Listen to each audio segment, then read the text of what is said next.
as promised, was an interview that is going to be on fire. There's lots to hear, learn, and exciting things coming forward from the chairs right here. But Macheta, can't tell twice. No, man. Thanks for having us on Drive Time Books FM. Yeah. I mean, you've come a long way with the name, bro. That's where it actually started, you know. So yeah, it's good to be here, man.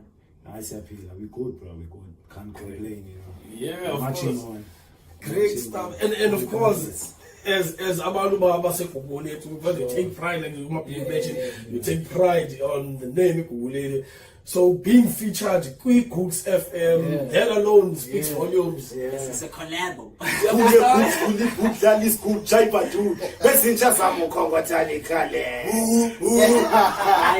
That's our boss. And I mean, everyone has a right to do so. You know, you can't forget, regardless of whatever. Sometimes the location disadvantages, but without these challenges, these obstacles, in case in the conj, we are fully aware but some of us, yes, as bands are very strong, and keep on marching on and to inspire It was all over. Technically, process and the inspiration in the Fumana. We started cooking the album during the mixtape days, which was better things within one. That was back in 2004. Sure. Yeah, and then we got better things within 2007. That's like a drive that everyone needs, I believe. You should not be comfortable where you are. You should always like strive to move further and go far, man, with every little goal that you have, you know. At first you want an iPhone, then next thing you want to be the guy who makes the iPhone, and then, and then next you want to be the guy who makes a better phone than an iPhone. So you need to keep growing. So there's a lot that went on when we were working on that album, you know. Spiritually we were all aligned, that's another thing, you know. We were young, that's another thing, you know, so the responsibilities were not as hectic as they are now. All we did was to go to studio, make sure that the music is intact, and then the rest was, we didn't really focus on the PR, the what, you know, everything was just organic. How that album managed to make it out to the world was just organic, was just pure talent. People liked the music. There was no big PR behind it. It was just classic music that was made with passion and love, dog. And the energy. Some dope energy. Spirit Zeno is aligned, which is another key component, especially for a group. It's a key component. And also you mentioned comfort is not good, or you want to strive and get better and better as you go along. Exactly. No, I like that, because I see they features so much, and I will make it go on Sean. Man, because it all begins at home, you know. And even those features were not like strategic. It was just love, though. You know, it was us putting our sisters and brothers on, you know, because And also another thing, besides when Lumkile location, and also abantu, I think abanye are not fully aware if that like Lumkile is part to be specific, and especially sibenza nge-vernacular mostly. Sithathile sakwazi u-export from up eMzansi, you know, Sausa international, you know. We've been touring like the world, you know. Some people abazazi those, you know. Sometimes abasibona as TV and so forth, but the content has been there ever since. We've never sathatha break, you know. We've been in Sweden, France, you know, doing big festivals. You're meeting your Onyana what's this guy from Nigeria? This Fela Kuti, Sean Kutis. Your Yusundos from Sweden, like your Alicia Keys, your Kendrick Lamars, you know, like we take like big facilities there, go online and search for the content. It was like go and I was sitting in the way, you know. So we've been at it, you know, regardless, as we say, like we have our knocks, you know, kwi-industry endleleni yethu ijeni ibibhambi and now I think that's happening. it's also important, not only to understand your brand, you know, and understand your brand. And you know, for a long time we didn't have like that kind of support, you know, with like someone who would volunteer to do our PR, our branding, and everything we've been doing since day one. Yeah, well, never really had a manager. I mean, everything was self-managed, like way, like literally we did everything ourselves. Because the thing is, it was either that or we wait for someone to come to us, and that waiting period, it means you're not doing anything, you're just waiting. You don't have to wait for anybody. You realize later that all this time you've been waiting for yourself, all you needed was just yourself. Sure. Yeah, well, see, that's my fault, bro. And so by four, we all have different strengths, yeah, and I understand, okay, what Donna is strong here, La is strong here, El Nino is strong here. So instead of just waiting for people to come and help us, let's just start it as a task, just divide amongst the four of us. Yeah, well, Sure. yeah, well, so I think that kind of helped us a lot, you know. We understood the business better, yeah, well, and it was not like 100%. You know, working advantage here too, you know, because it means if you do business and you want to do the creative and make sure like they go get together, one is going to lag. Yeah, well, it's either your creative is going to lag or the business side is going to lag. So Tina, we're very creative people, bro. Yeah, well, as much as we did the business side of things because we needed to. Not that it's something we wanted to do at the time. Yeah, well, we just wanted to make music and just take it out to the world. That's all we wanted. Yeah, well, but now it's only now that we're realizing that this whole time we're being prepared for now. You know, it was a big preparation for why I said, guys, you don't need anyone. All you need is yourself to get this thing started and take it to the next. You will meet people, but you need to be your own boss.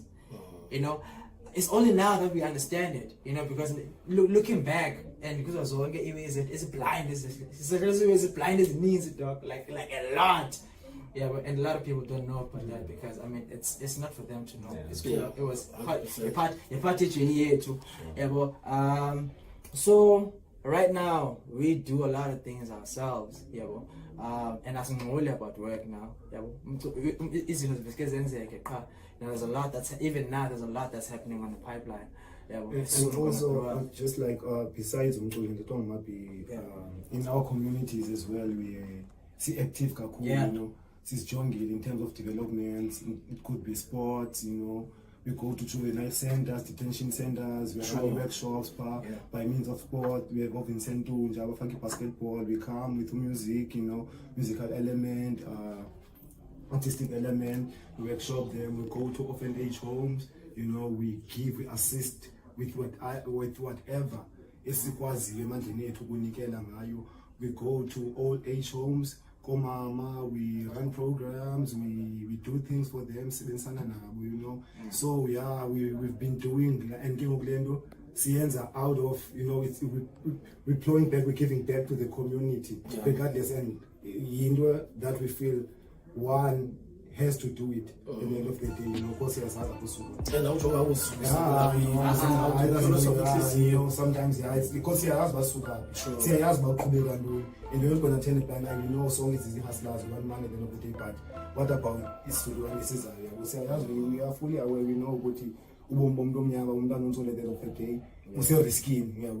regardless, you have to work extra hard as a black child. That's just the unfortunate part of it, but anything is possible. As much as anyone can make it. And you know the music that, I mean, if you listen to that album, the album you can tell that it was by the people for the people. Yes. You know, it's like I said, it was inspired by our everyday life, like what we saw every day. You know, what we were inspired by, like other artists, again, what other artists were going through, what I remember there was a time where there was like xenophobic attacks, you know. That inspired us to come with a song. Yeah, you know, and not a lot of artists cared that much, you know, to actually like write a song that says no to xenophobia. You know, so that album was. I think that's why a lot of people relate to it, because it's so diverse in terms of concept, but content, you can tell E1 is just about uplifting people. Sure. The other album was more about our experiences. If you're honest in your music, there's someone out there who's going through the same thing that you're going to. If it's not the same, it's similar, you know. You're bound to touch someone's heart, and you're bound to change someone's life. You know, we changed a lot of lives with Pikelela with I Will Make It to the Specific, you know. I remember at an event we bumped into a guy backstage. So dude comes to us and he's like, "Yo, gents, I just want to do something special for you guys." And I was like, "What's that?" He's like, "Wait, I'm coming back. Okay, cool. Can I buy you guys a bottle?" And I'm like, unfortunately, we don't drink. You know, it's like, no. I mean, like, there's like sentiments attached to what I'm about to do, but can I just go and get it? And I was like, cool. We went to go buy the bottle, and then and it was like, "Gents, I bought this bottle specifically. It's a journey walk." And it's like, I want you guys to keep walking. The reason why I want you guys to keep walking and never stop is because today I'm a chemical or what engineer, and it was all through listening to this one song from your album called I Will Make It. That was like, I remember in varsity, like I was like so close to quitting, but every time I would listen to that joint, it would pick me up and I would go on and on and on. Today I am where I am, and I can proudly say I'm here because of you guys. You guys contributed a lot towards me working hard and passing my studies. I was like, wow. You know, you've touched anyways. Sometimes now it's a sometimes we are careful, you know, but when you look back and what we have done, you know, regardless of sometimes you feel like but the impact, like that's I was there, and we get a lot of those, you know, of those inbox. Go to like go to 3 o'clock message. I was about to commit suicide, but I listen to your music. Like we get these stories, bro. Like so now. As an artist, it keeps you going. This impact is priceless. There is no price tag next to it, you know. It's something that's like. I mean, you also told us about the guy on telephone, and even the slogan, someone keep on walking. Man, that is dope, bro. I think we tend to ignore like the genuine love we get from strangers.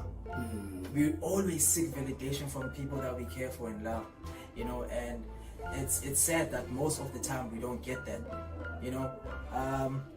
It's most of the time strangers that will show you genuine love, because they don't know you like that. All they know is what you do, and they respect you for that. A lot of people that you know or kind of grew up with or grew up around, they know a lot about you, and like, what a don, you know. And man. I mean, they saw you coming up. That's that you want that validation, yeah, bro? Sure. You want it because it makes you feel better about yourself. But it's unfortunate that most of the time you're not going to get it. You'll only get it when you way up there. Scripture, a prophet will never be honored in his own town. You know, Christ have to so it's sad when you don't understand, and it kind of hurts one about interviews now. Like our people, especially Google, to be specific, we feel like I'm patriotic, man. They should be only way, you know. Sometimes it goes in a show complex. For instance, Amantombazana 22, but trust me, land out is about paying the band instead of